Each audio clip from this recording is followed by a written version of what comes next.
That's four. I mean, that's dude. That's dude. And welcome to Lazyboys night. Oh, yeah. Oh, no. Oh, big head. Ego. Oh, sex tape, sorry. He'll take care of it. You'll take care of your head? Oh, dude. What are we drinking? What is he doing here tonight? He told me he wasn't going to be here. It's the Mango Tango Hazy. Oh, that's hard to say. Mango Tango. Mango Tango. Mango It's Tango. the Mango Tango Hazy IPA Mango from Tango. Brock Street Brewery. Welcome to Mango A brewing Tango. company they prefer. Mango Tango.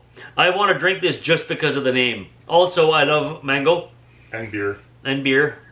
All right, well, let's, you ready for It this? smells like Mango Tango. Can you smell the mango? Can you smell the tango? I smell something citrusy. Smells more tango. Cheers. More tango than...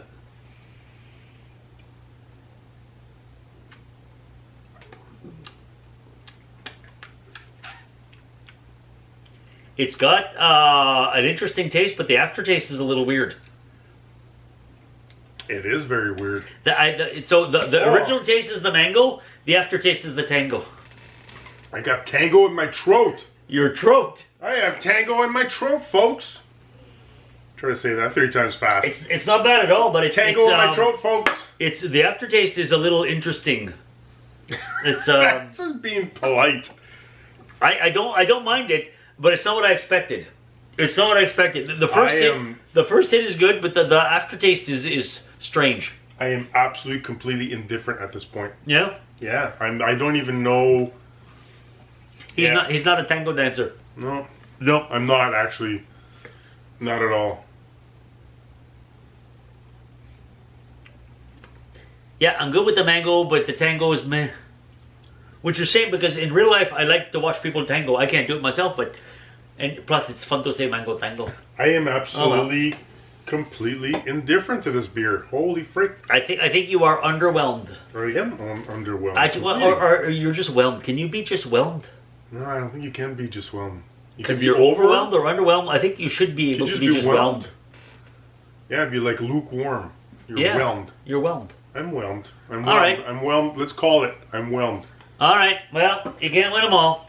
I'm still gonna drink it. But of course, we don't Right. waste it. That's Now, gonna happen. however, while we might be just whelmed with the beers, hopefully we have something tonight that will get us a little up again. What's going on? Why? Because we are Therapy Thursday. That's right. So on this fine said Therapy Thursday, Said. what should we be doing to entertain all of these folks watching us right now, and for our own sake, and for our own zen? Ooh, Zen. I like the Zen. Well, I'm sure it's in that little bowl over there. Oh, which is what? That The crappy bowl of mystery. What a world, what a world. I'm gonna reach out Reach out. over here for the what? Dude, there's crap in her crappy bowl. Is It's this not your crap, laundry? Your laundry. Is this your laundry? Dude, do you know what this is? It's the awesome t-shirt of mystery! Did we get an awesome t-shirt of mystery? We Yes. did! Which Nice. one's which? Me? I get the I great guess one. you get the other. Okay. Oh. All right, so we got a bit of a little surprise unravel here. Do What? we know who they're from? Who? Just say it. Natalie. Oh, Natalie! We Is it love Natalie from Montreal? Yeah? Yeah. Sweet. Natalie Merci, is, Natalie. we love. She's a super fan. We absolutely love her, and Natalie has spoiled us with great gifts. in the Yeah, past. so if you're new to the channel, we asked in our very first year of we doing kept this, getting new T-shirts we every episode. we started by asking if anybody wanted to send us new T-shirts. Because the big thing is we're always wearing new T-shirts for every show. It gets expensive after a while. We got to a point. We've started to Full recycle. disclosure. We got to a point where we were starting to recycle our T-shirts, even though we have a plethora I had of no T-shirts. more room in my drawers. Same. So Maybe your we sex actually. tape. No room in your drawers. That's actually a very good one. Thank you. I appreciate that one. So we actually reached out and told folks, if you're tired of seeing us starting to wear the same T-shirt, send us new T-shirts and beers. So we were starting to get a little bit of both. But And the one Natalie- person that yeah. would step up on a regular basis, as a few times a year, she would send us brand new T-shirts. She's like Santa in July So or August the or one- whenever. Yeah, Christmas all year round. So the one caveat of receiving T-shirts from Natalie specifically was this. The very first one, and everything in that came after, is that this is our conversation. So Yes. whatever we discover on the shirt, we must talk about it. We must. So we're fine with that, which is awesome. So instead of going the crappy bowl, You want to snap us in? yeah, I'm not going to snap this. Oh, You yeah. wanna Do show you it reveal it and first? then- Yeah, then let's we'll do do okay. snap it. You go first. Do I show it to everybody else first and me first, or everybody? I'll go me first. You're Or so maybe it will. selfish. Name your sex tape. I love it. That's awesome. What do you have? That's What do you have? awesome. That's awesome. Pivot! Pivot! We're friends. Pivot! Shut up! Oh, that is awesome. Oh, dude, That is please. awesome. Okay. What's the one thing I said? I said either show it or play it or whatever it was, but either a picture or a small clip. Go for it. I just don't think it's gonna fit. Oh yeah, well come on, up. Yes. Oh, here we go. Pivot. Pivot. Pivot. Pivot. Pivot. Pivot. Shut up. Shut up. Shut up. There we go. It's a I classic, love it. classic It is a scene. classic. That's All right, awesome. let's see what I got here. Bow, bow, bow, bow, bow, bow, Oh, bow, yeah. bow, That's a bow, classic bow, t-shirt, bow, man. bow, bow, bow, bow, Seinfeld. bow, bow, bow. Classic show. Seinfeld So- is one of the great sitcoms of all times. You wanna switch into them? Yeah. Snap us in. Oh no! You know what we can do? What? We'll do. Oh my god! I've seen this on like other social media platforms. So we'll pull it up and drop it, and we'll be in our shirts. You want to do that? Sure. Yeah. So pull it up, and then we're gonna drop, and we'll be in our shirts. Okay, ready? So go, shirt. Oh, That's awesome, right? I feel I wish I could dress like that in the morning. Just go. Piff. you know it's great. I can put on the shirt and just make my whole day about nothing.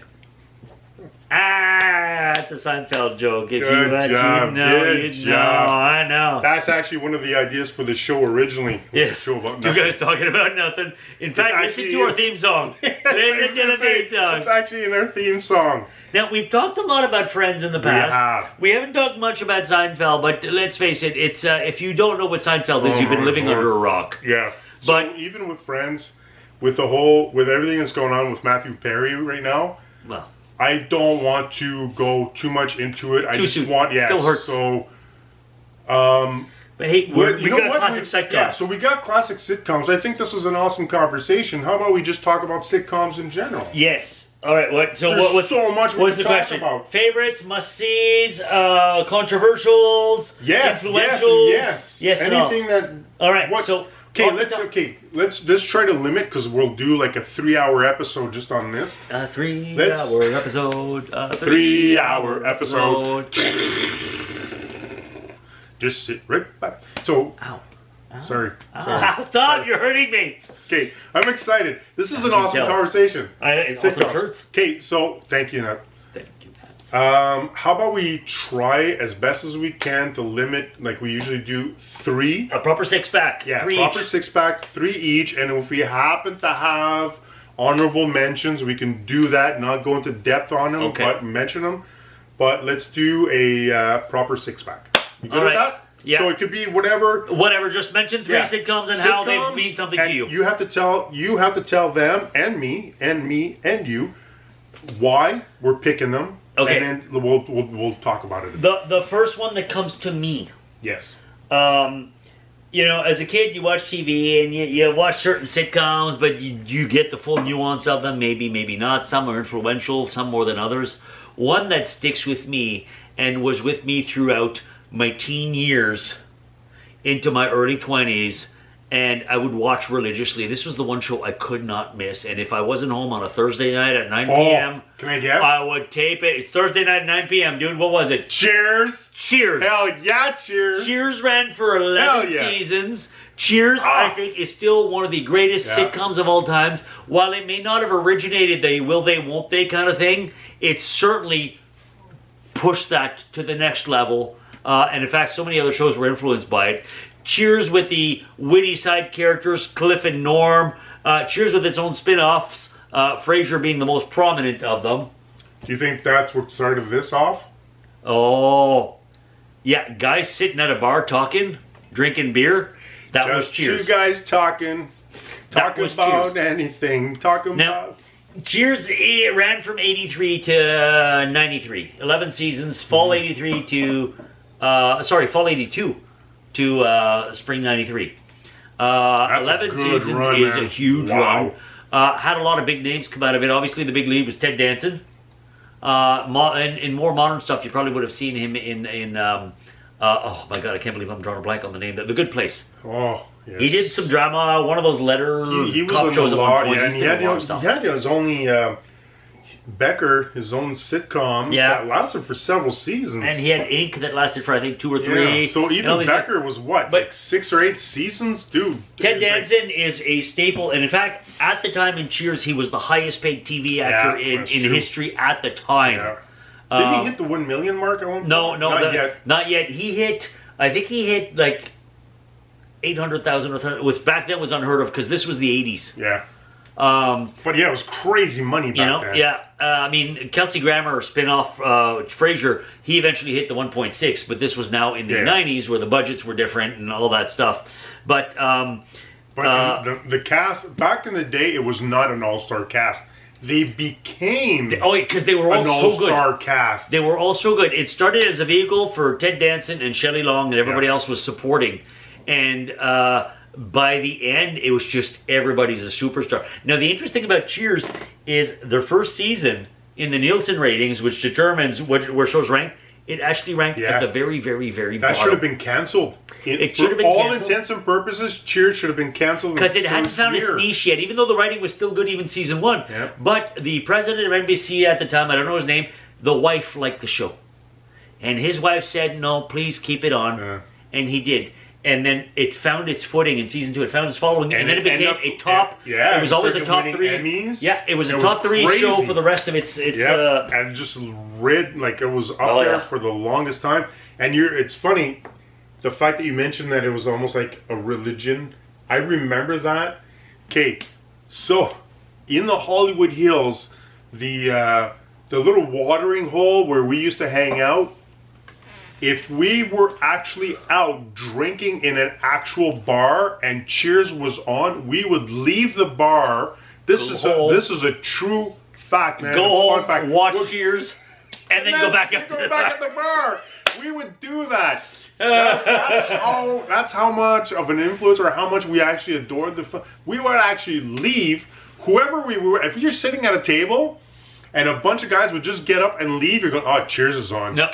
Because you had no choice, right? It was playing at that time, that day. If you didn't see it, you didn't see it. It was that. When the series finale played, it was one of the, not the, but it's still one of the most watched. Vegas, and they had this whole special after with Jay Leno and the cast in the actual bar that inspired Cheers, the Bull and Finch pub in Boston. And it played in stadiums. Cities had giant screens set up in stadiums, and people would go and be part of the experience. The Bull and Finch in Boston still has massive lineups. Yeah, because the sign says Cheers. And it's been off the air for how long? 92, 93. So people are still waiting in line to go see, not even the actual bar, the inspiration for the bar. It's been 31 years. That's crazy. Imagine the impact. That's my first pick. What is your first pick?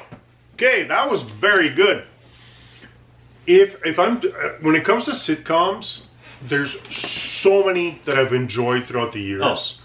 Countless. But the one for me that always had a massive impact, and I was not able to enjoy it until a little bit later in life, because when it first came out, I was too young and it was paying too late, and it was an actual situation comedy where certain situations were really, really serious, but to be able to play and make light of, you know, how to just to loosen up people, because this is really serious, so throw in that little joke or to make the audience Dispel laugh. the tension, but exactly. it made people think and still relate to it. Let me guess.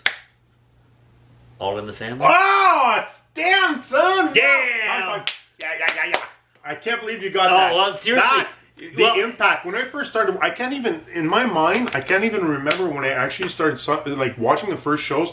I want to say it was in syndication, obviously, again, because I was too young and I would not have gotten most of the conversations. Yeah, we were too young to get it properly at the time. God, so you just get the little one-liner jokes, but not the tone behind it all. It's one of those shows where you would never ever be able to play that today. No. And that's the thing, is a lot of those sitcoms you wouldn't be able to play today because I don't think the audience would either get it or they'd be too revolted. They'd be too offended because this was in an era that was less politically correct. And the funny thing is, this is what made people become more aware. Yes, because the lead character, Archie Bunker, played by Carol O'Connor, was a great actor. Oh. The man, I don't know about the man, I don't think he was, but the character was a narrow-minded bigot. No, he was not, and that's the whole point why he enjoyed, and it was difficult for him as an actor to get hate mail because of his character. And it's like, that's not the point. And he almost embraced it. I'm going, I don't care at this point, as long as I'm making people talk. Yeah. And that was the point. He would show the perspective, and the family, his daughter was very, very liberal, and her husband, Meathead. Progressive. Michael. Yeah. And so he'd be forced to be confronted with the situations where you either grow or you stay a dinosaur. And he had a lot of hard truths to swallow. Dude. And it made you think. And while we're usually not big on political shows, not politics, but what's going on in society at that point. And this is the show that made you go, huh? Because let's face it, the 70s, a lot of people were still so narrow-minded and racist because they weren't aware of stuff. I think even today, if people could let go of being offended, because they have to understand that All in the Family purposely made a point of offending. So you could learn from it. Exactly. So you could think and have that conversation and be open. And people today are so afraid of offending other people, are so afraid of asking questions, so afraid of realizing that in order to grow, you have to feel comfortable to ask those questions. You need to be challenged. But you also need to be challenged 100%. And this show, it tackled racism, it tackled homosexuality, it tackled domestic abuse. Everything. It was all over the place. There's one episode in particular that I remember well, and it was the only episode where Archie Bunker, the protagonist, the lead character, talked about his relationship with his dad. Oh my God, was that ever a heavy show? That was intense. Everything that he has ever done, everything he's ever said, everything about this character, it was like a tsunami of emotions and everything, and you got this guy. And you got this guy so much. And you have to understand that this character in the 70s means he was a kid back in the 30s and 40s, where family dynamics were very different. And for a father to smack the crap out of you was a common thing. And the meathead comment that he calls his son-in-law, his dad used to call him meathead. So it's a twisted term of affection, I guess. I don't know. Yeah. But it was controversial. It made you think, and it was brilliant. And sadly, I think most audiences couldn't get through it today just because they'd be so offended without understanding that the offense is there. The offense is there to get you to think and talk about it. It's intentional. To open up the conversation. Hey, just side note, this show is so influential. If you're a fan of Family Guy, you know how the opening credits, Lois is sitting at the piano, and Peter joins it. Seems to me today that all we see is fun. That's inspired by the All in the Family, where it's Archie and his wife Edith singing at the piano, singing "Those Were the Days." But even influential the amount of other sitcoms that were spun off from this one show. Oh. You had the Jeffersons. You had Maude. You had Maude.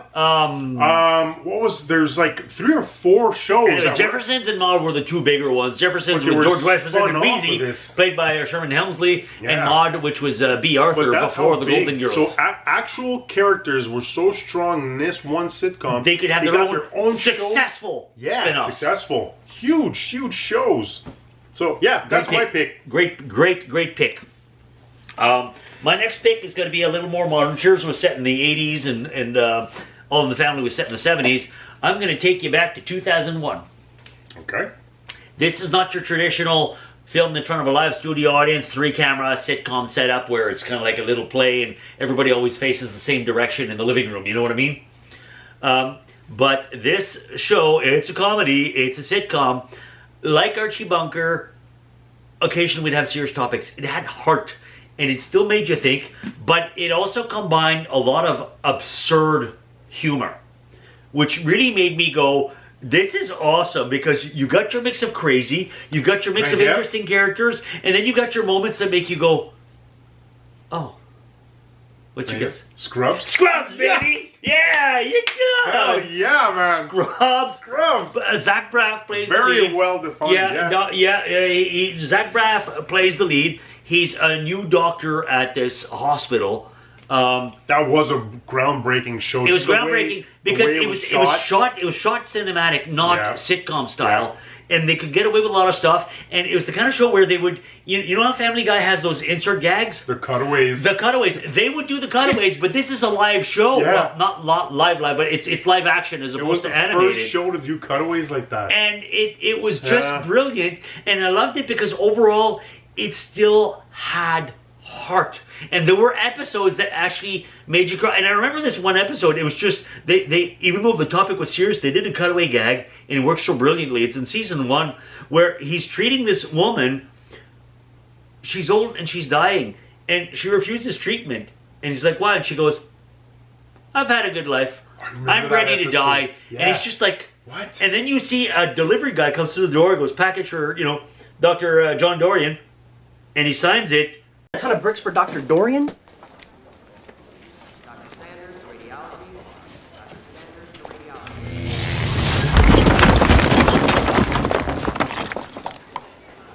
Can I get that pen back? And then he snaps out of it, and he's just like, and he can't reconcile the fact that a patient wants to die. And he's having this crisis as a doctor about, what do I do? And it was just, it was beautiful. And they had so many, I will make one exception to this show. They did 8 beautiful seasons. Oh, yeah. Season 7 had a writer's strike, so it was cut short, so they extended an 8th season to wrap it up properly. But then the producers said, we could do a spin-off of this called Scrubs Med School, but instead of creating it as its own spin-off show, they just tacked it on as season 9. Yeah. Even though most of the main cast is gone, new people, and it just didn't work. They should have done a spin-off. Well, had you made it as a spin-off and not as season 9, maybe, but they made it and it just boom. So ignore season 9, seasons 1 through 8, beautiful, creative, original, heartfelt. And I'm not going to go into too many details about my personal life, but there's one scene in one of these episodes that inspired me so much that I had Dude recreate it when I proposed to my wife. What? I did something from Scrubs? Yeah. I just want you to do that. All right. Running around in the parking lot. Dude, play the clip. What? You're going to play the clip for real? Whoa. Not him doing it, the Scrubs one. Okay. Hit it! Carla Espinosa! Will you marry me? Oh my god. Maybe You his. still have the clip? Oh yeah. Oh. It's up to you, man. We'll see. We'll see. I have to find it. So, folks, I have to find it. you might get Scrubs. You might get me. You don't know. In 3, 2, 1, watch. I don't know what dude's gonna put up. All right. We have no idea what just happened, but hope you enjoyed it. So, what's your next one? So, my next one is something that was revolutionary in sitcoms when it first came out.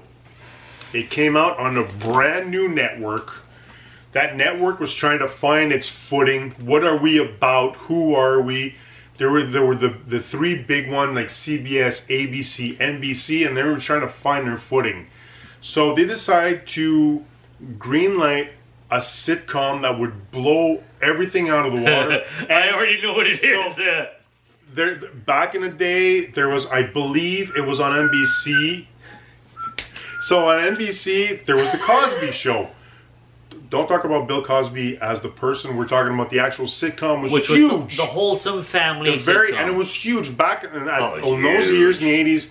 The wholesome family and the family unit that's together and having those Sunday suppers together and going through things together. Ties, and you had growing all pains, that stuff. So this one stuff. sitcom decided to break that and go completely like a 180 the other way to introduce a brand new type of family that was so dysfunctional. And this is before Simpsons, before Family Guy, before all those things. And this had an impact for us watching it because it was a laugh a minute, but it has a special place in my heart because Dude and I, with the Dude, we actually saw an episode live in Hollywood, a live taping in Hollywood. We actually saw one of those episodes live, so it still stays one of my favorite sitcoms of all time for everything that it did. And what's it called, dude? You don't know? I do. I just want you to have the honor of saying it. Oh, I thought you were going to guess. Of course I know. You said we take that. I already know what it is. Just tell them what it is. It's Family Ties. No! It's Married with Children. Great. Love and marriage go together like a horse and carriage. So this stars Al Bundy. Yeah, Al Bundy. Ted Danson. Let's do it. Oh yeah. That is a classic move. Yeah. So, the actors in the show were given a platform to go completely like they actually had a lot of carte blanche because nobody expected this to go anywhere or this network to survive. I know for a fact Katie Segal, who plays Peggy on the show, the wife, which is like the worst wife you could possibly have. Not that she's a battle axe wife. She's just so vain and superficial and lazy. Eats bonbons and lazy. And poor Al has to work selling shoes for a living. But she's the one who came up with the idea of the poofy bouffant hair. Big red wig. At first, she walked with the first few episodes she tried, and then she got a wig for it. Yeah, and then the skin tights, leopard print, and all that, and the big heels, and then of course, like Kelly, their daughter. Yeah, Christina Applegate played the dumbest blonde you've ever met. Which in real life she's a very intelligent woman. Yeah, she's an amazing actress, an amazing played person. This beautifully as this dumb sex pot. And then David Faustino, who's like the loser son, Bud, who couldn't get laid to save his life, but he was actually the smartest one of the gang, and it was just. The interaction between all the characters, their characters are so well defined that you could put them in any situation, and you anticipated how they would react in those situations, and you were expecting it. And it's like, okay, I know Peg's gonna say something that's just whatever, and then Al's gonna. But you wanted that. That was the comfort zone of knowing, like, when you first accepted how intensely harsh they were towards each other and towards their neighbors, and even Al when he would go to work. How he was at work with customers. Man, if you have a chance when you're done with this episode, only when you're done with this episode, go check out, there's clips of all the different Al Bundy, like back and forth. The one-liner insults with the women's trike shoes. Remember me, Bundy? No. The one you insulted? I'm sorry, ma'am. You'll have to be a little more specific. You made fun of my weight. You called me a giant seal? Well, let's see. I had 4 elephants. I had a rhino who wanted some flip-flops. Had a manatee. Nah, don't remember any seals. Can you jog my memory? You know what jog is. That's what you do when the ice cream truck is pulling out. Unreal. You have to understand, again, these actors were given scripts at first, and they helped define their characters to the point where afterwards they became their characters, and I'm sure they defined where the script went at one point, because it's like, this is how. Well, the writers started writing for them, right? Yeah. Specifically, which was Now, amazing. I do know at the time the show had not gained its major popularity right away. However, there was one woman. At least 3 years. Yeah, 4 years? there was one woman, I forget what city, who was so offended by this show that she actually started a campaign to have Fox ban it. Yeah. And it totally backfired for her, because what happened is this campaign got the attention of news outlets. It ended up being a publicity. And then everybody's like, what is this show they're talking about that they want to ban? Yeah. And everybody's curious, oh, is it that bad? Let's watch it. And then boom, the show blew up, and it ran, I think, 11 seasons. Yeah. Which is huge. Any show that can run that long. And you got to remember, folks, it's not like the Netflix or any of those streaming services, if it's Prime or whatever it may be. This was Fox TV. It was a full season. So a full season back then was like 26 exactly. episodes. So and depending on who you were, it was 24 to 26 episodes for an entire year, which is huge. And that's like every single year. They won't only take summer off. Yep. During like the holiday periods, they have little hiatuses, but overall they're working all year. But most of it, in September would start. You know, end of November, stop. Mid-January, early February, start again. And just before June. And that was like the entire year. So they did that for 11 years. That was huge. Ed O'Neill was just there every day, putting his hand down his pants, doing his thing. And the newspaper on the yard. He was the epitome of the loser who cannot get a break in life. But nonetheless, you keep rooting for him. Yeah. Because this is a guy who scored 3 touchdowns in one game at Polk High during his high school, and that was the highlight of his life. That was the greatest moment in his life. It's offensive. It's hilarious. I think about Jim Carrey. One of his stand-up shows. He's talking about the fact that you can always tell how horrible of a life somebody's had based on how far back they have to go to get their glory days. I remember when I was a sperm. It was the day of the big race. There's the big race. There were millions of us. So Al Bundy from high school, that's how he scored. He was able to get Peggy, but he was just hoping to get, score, but he ended up getting married, and then boom, and life just went downhill. Really? I remember at one point, one episode in the later seasons, Al and Jefferson, his neighbor who was his buddy, he decides to run away. And he wants a new identity, and he finds somebody who's like selling new identities, and he's like, asking for like something interesting. And the guy says, I forget how much, but it's going to be really expensive. And Al has no money; he's poor. He's like, you got anything for $5? And the guy flips through his ID cards and goes, shoe salesman named Al, which is what he is already. He's like, Anyways, all right. So your third, my third pick.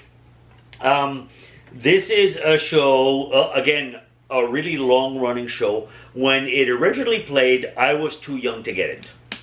I didn't watch it. I'd heard of it. I knew what it was. I knew grown-ups watched it. I didn't get it. And it wasn't until actually when I was in my late 20s, maybe early 30s. Early 30s. I borrowed season 1 from you. Oh. Because I was like, you know what? I've never actually watched this show. Huh. But I know it ran again for like 11 seasons. Why is it all 11 season shows? Well, that's you want to hit that 11. 11 is the benchmark. So, and I was like, I want to see what the hype is about because I know who the characters are. I know this was a great show. I know this was an influential show. But I'd never actually watched it. I have to say, in the day, the series finale was the most watched TV event ever in the history of television. I know. To this day is still in the top 3. I'm talking about MASH. MASH. Yes, I got it. 3 for 3. 3 for 3. If you do not know MASH, MASH is set during the Korean War. Wow. It was really a statement about Vietnam War because this was set in this was filmed in the 70s, but it's set in the 50s. Yeah. and it was a spin-off from the movie. The Korean War. Yeah, the Korean War. The Yeah. movie wasn't that great. I mean, there are funny moments, but the movie's kind of pointless. But MASH introduced you to these characters you just could not help but fall in love with and sympathize with. And like Scrubs, like Archie Bunker, all of the family, I should say, it wasn't Well, there was always Archie comedy. Bunker's place later on, but not quite as whatever, good. not the same. It was just, here's a comedy, but at the same time, they'll throw life at you, because these are people set in a war. And Yeah. it's a medical, MASH stands for Mobile Army Surgical Hospital. Yeah. They're surgeons who have to. So at any time, and I mean like 2:31 in the morning, boop, boop, alarms go, Choppers coming in. Choppers coming in. You Yeah. got to get up, you got to scrub, and you got to perform what they call meatball surgery, because it's not about little refinement, and it's not going to leave a scar. We're going to clean this up. It's like just go rip out stuff, stitch them up, make sure they survive, load them on a trailer, It was like and then that, send though. them out to The show's like that. the city where there's a real hospital that can follow Yeah, up with just them. We're just going to Patch them up, get them out. and move it out. And they Yeah. have to deal with this high stress, and the only way to deal with it is through humor and sex and drinking. They have their and- own still. they have their own for still. gin. And the they army- have their gin still in their tent. The army looks the other way because they need these surgeons, and Yeah. they need to cope one way or another. And this show had so much heart, had so much impact. And the funny thing is, the show ran longer than the actual Korean War did by a long shot. And it was influential. I watched it when I was at an age to appreciate it, and I was blown away, even though it was very dated by the time I watched it, by the quality. Yeah, The so quality you of can the still watch show. it today because Oh, yeah. because of at what point it's set in time, and what they're dealing with. Yeah.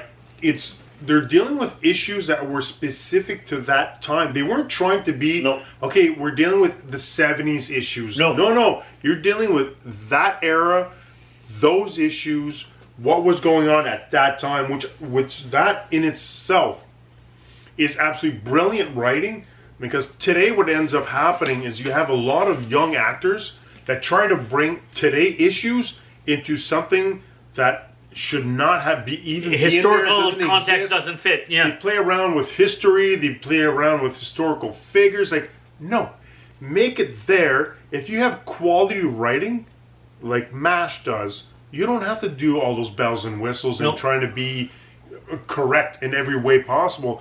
Things were not correct. Things were bloody. Things were disgusting. And all of those characters, so well played by those amazing actors. They were all too human and fallible. Exactly. And they were going through this garbage, and you felt it.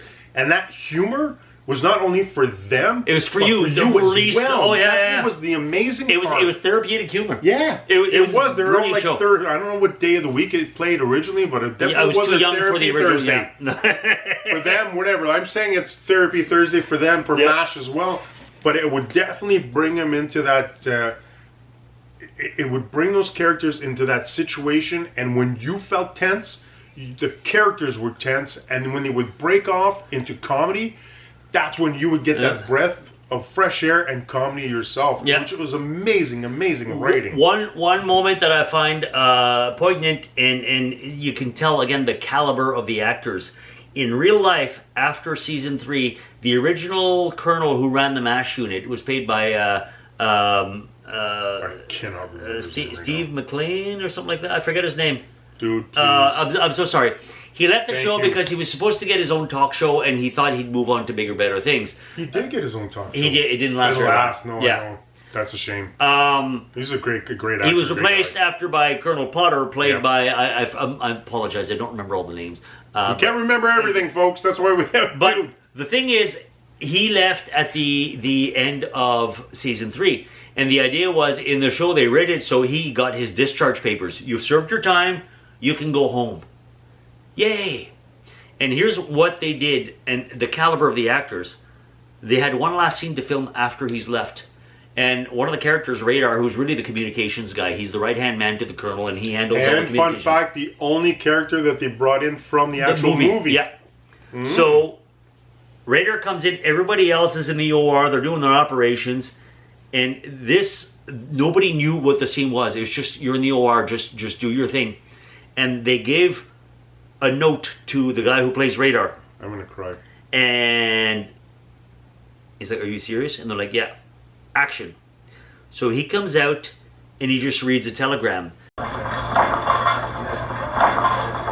put a mask on. If that's my discharge, give it to me straight. I can take it. I have a message.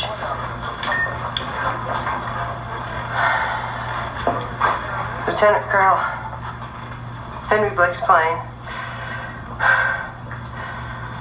was shot down over the Sea of Japan.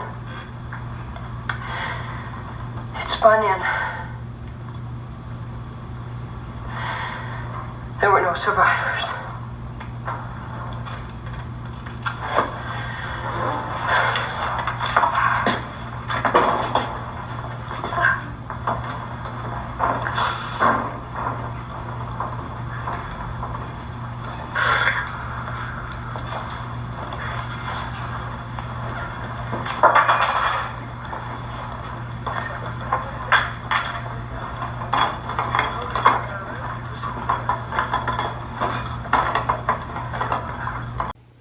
And they just kind of look around and they're feeling the pain, but they know their patients are going to die if they don't keep working.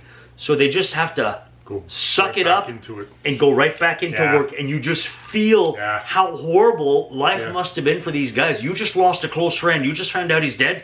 But you got to keep working, because if you don't, more people will die. And it was just one of those moments, brilliantly played. And every actor, like, nobody was like, what? They just knew. They just knew. You set us up. You set us up. This is life, and get here now. We have to keep going. Beautifully, beautifully done. All right, what's your last pick? My last pick was, like I said at the very beginning, it's very, very difficult. There's so many different. So I'm stuck between two, and I really couldn't. Well, you know what? Pick one, and then the other will be an honorable mention. Okay, so I'm gonna pick.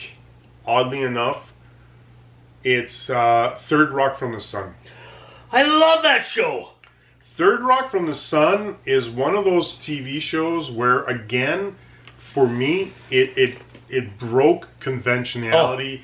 It opened up something we had never seen in sitcom. John Lithgow was brilliant. Oh my God! And he had never done comedy. He was always a serious actor. As far as I know, that was the first time he did comedy, and it was for a TV show. And this guy was, and it hasn't happened very often that people from films have come into the TV world, but TV world often have gone into film.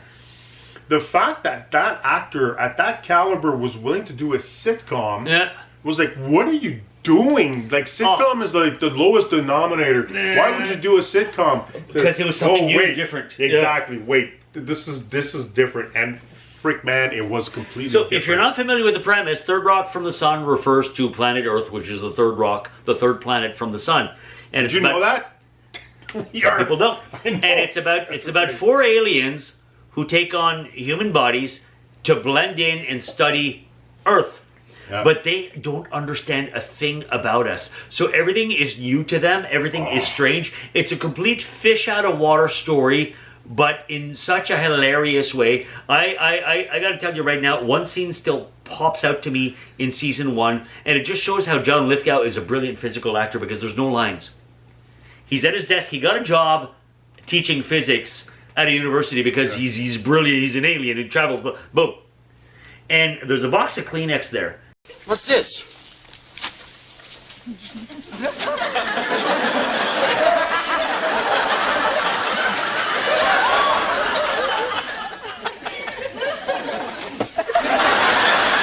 This is brilliant!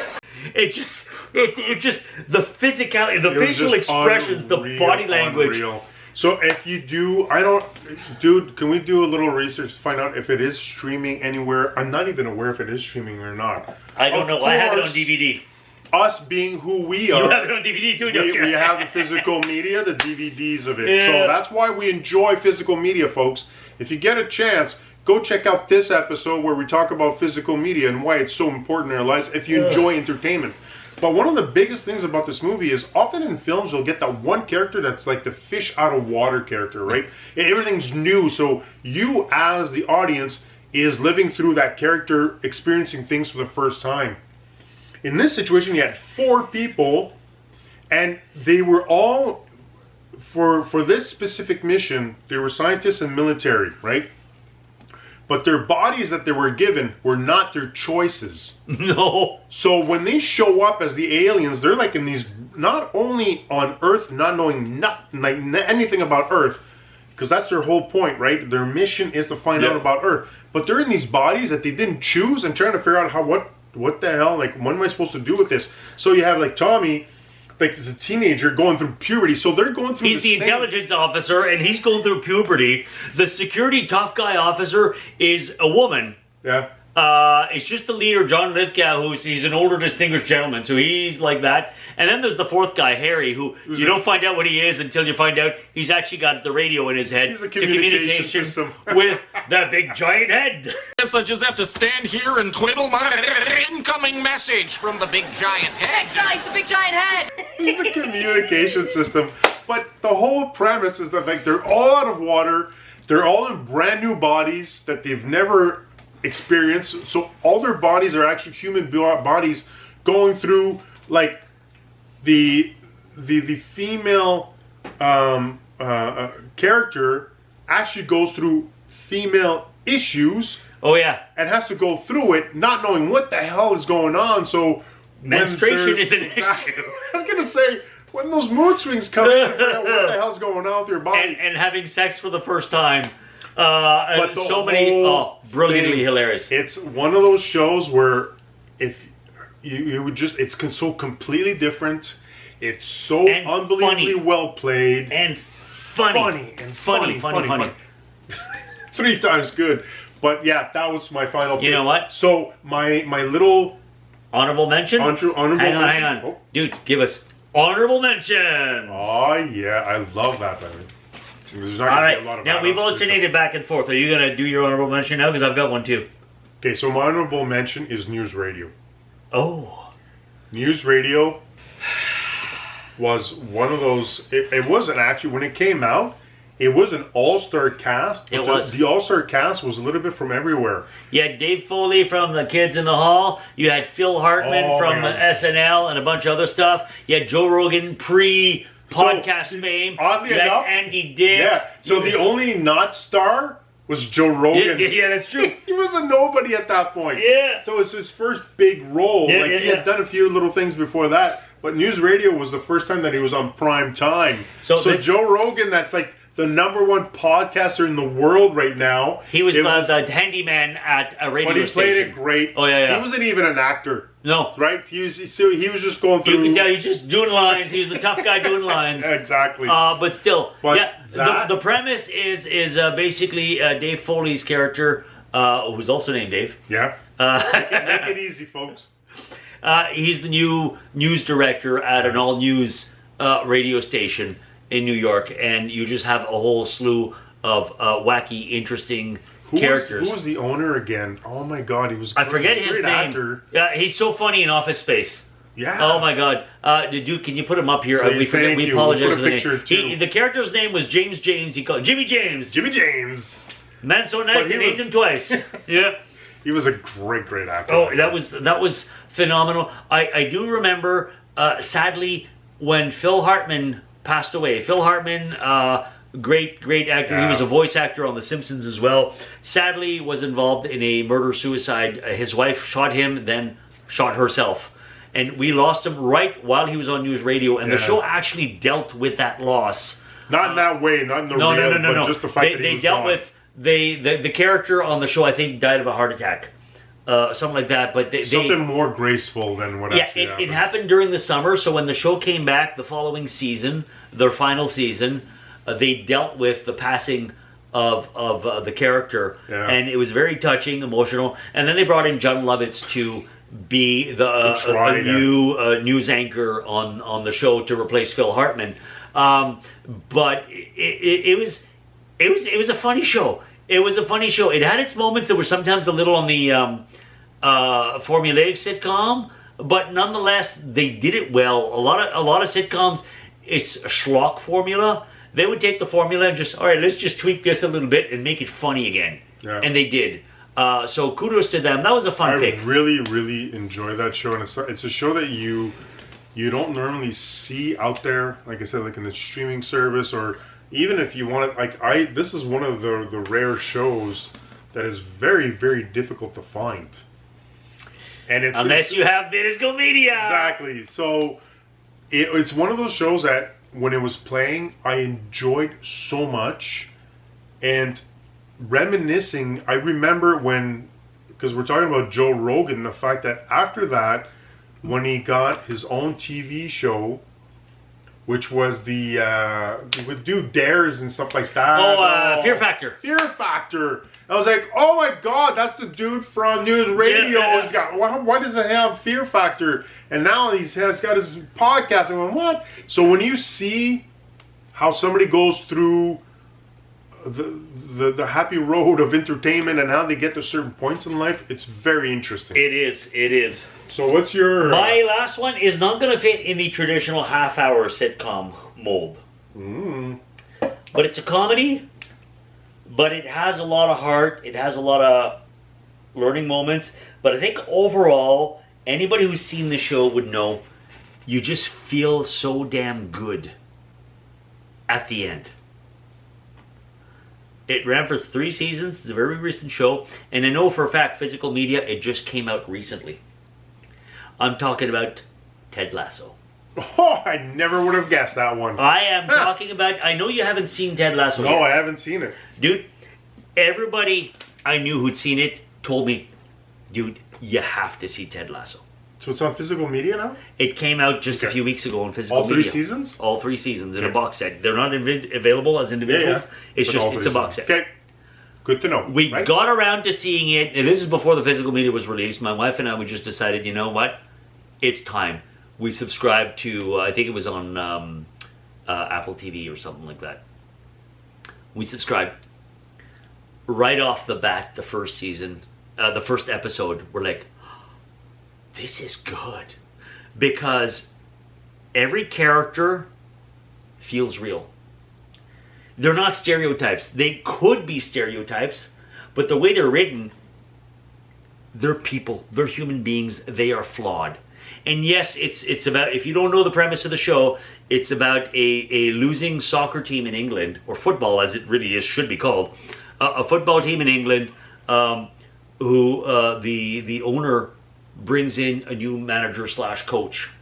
But she hires an American who was a football coach. The guy knows nothing about soccer. But this is a guy who took a losing team and brought it way up there because of his approach to coaching. Did they hire him as a football coach because they thought he was a No, it's not. coach? No, it's not a mistake. They know. Okay. They know what it is. It's not about the mistake. Like It could have been. That could have been the premise of the show. But it's not a premise like that. It's just they hired him. There's ulterior motives, which I will not discuss. I don't want to spoil anything. People want to wrap it up. But they hire him to go, and the main character, Ted, all of the characters really, but the main character, Ted Lasso, he's so endearing in a corny, bad dad joke kind of way.